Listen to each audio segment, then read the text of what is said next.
it will be the last discussion regarding the transfer function, as I am going to wind up this topic with the most important points that you have to keep in mind always. In competitive exams, where some subjective questions also come, like the one which is shown on your screen, these questions test your overall understanding of the subject rather than a single topic. Firstly, try to think what will be your approach for solving this question. You need not to actually solve the question, you just think how will you proceed. You have 20 seconds.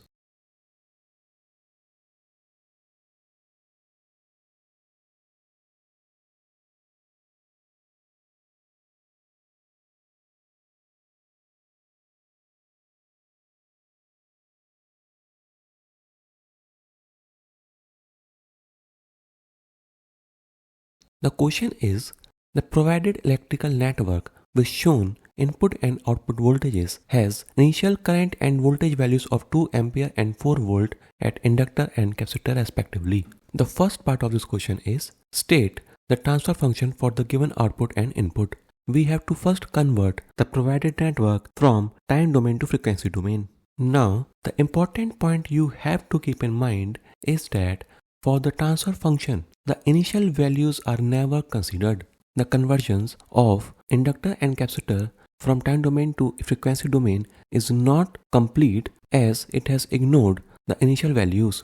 It is very important indeed that you don't take the initial values of capacitor or inductor, otherwise you will be getting the wrong answer. Now, you can easily find the value of transfer function, which is the ratio of Laplace transform of the output to the Laplace transform of the input. Since the net current flowing through the network is same, the transfer function is basically the ratio of impedance of capacitor to the impedance of the whole network. Many times, few data is intentionally provided to the students so that their basics are accurately checked whether they are completely aware of the basics of the transfer function. Otherwise, mostly students will try to think, if this data is provided, then obviously it will be used somewhere, and probably in the conversion also they will bring these data and will find the wrong transfer function. So the first point is, the transfer function never considers the initial values, and for the same reason, we should not try to find the answer of the second part of this question through the transfer function approach. The provided question is actually checking your knowledge of transfer function as well as state space variable approach. If you are thinking that by using the transfer function and simply putting the value of input for finding the value of output, then you are absolutely wrong. As in the transfer function, we have not considered the initial values, but since they are present, they will obviously change our final output.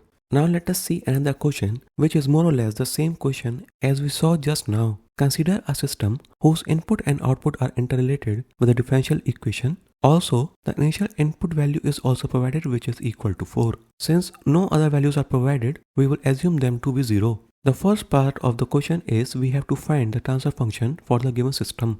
For that, we have to first convert the time domain equation into the frequency domain equation. You have to use the properties of unital Laplace transform here, which we have already seen. This is the exact expression, but as you already know, we are supposed to ignore the initial values.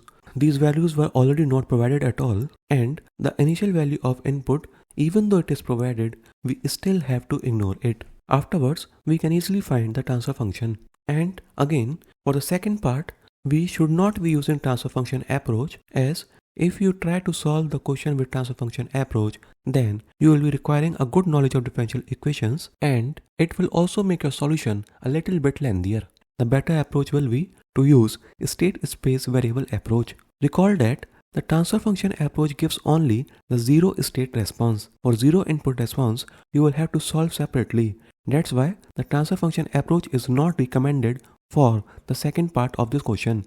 At least this much should be clear to you, that even though we are having the transfer function, we cannot simply put the value of input in the transfer function to find the output value. If you are doing that, then absolutely your answer will come wrong. There is a procedure which you have to follow always to find the transfer function of any given system. The first step should be to formulate the differential equations for the given system. After that, take the Laplace transform of the system equations, assuming all the initial conditions are 0. And after specifying the system input and output, take the ratio of the Laplace transform of the output to the Laplace transform of the input.